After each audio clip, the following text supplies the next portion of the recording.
நம்ம மாடியில் வந்து ஃபஸ்ட்டு வந்து எல்லாம் ஓப்பனாக இருந்துச்சு. இப்போ ஃபுல்லாக சீட்டி போட்டாச்சு.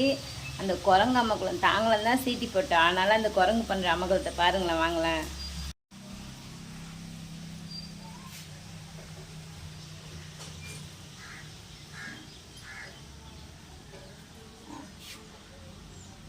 இதில் ரவோண்டு ஒரு கேப் இருந்துக்குதுங்க. அந்த கேப்பில் மிக்சர் பாக்கெட்டை இஸ்த்து அது எப்படி சாப்பிட்டுன்னு இருக்கு பாருங்களேன். அது பாருங்களேன். என்ன வேணும்? அது டப்பிக்கிண்ணை வேணுமா? ரொம்ப நேரமாக அது அந்த டப்பிக்கிண்ணத்தை வெளியே இழுக்க பார்க்குதுங்க. அங்கே பாருங்களேன். ஆனால் அதால் இழுக்க முடியல.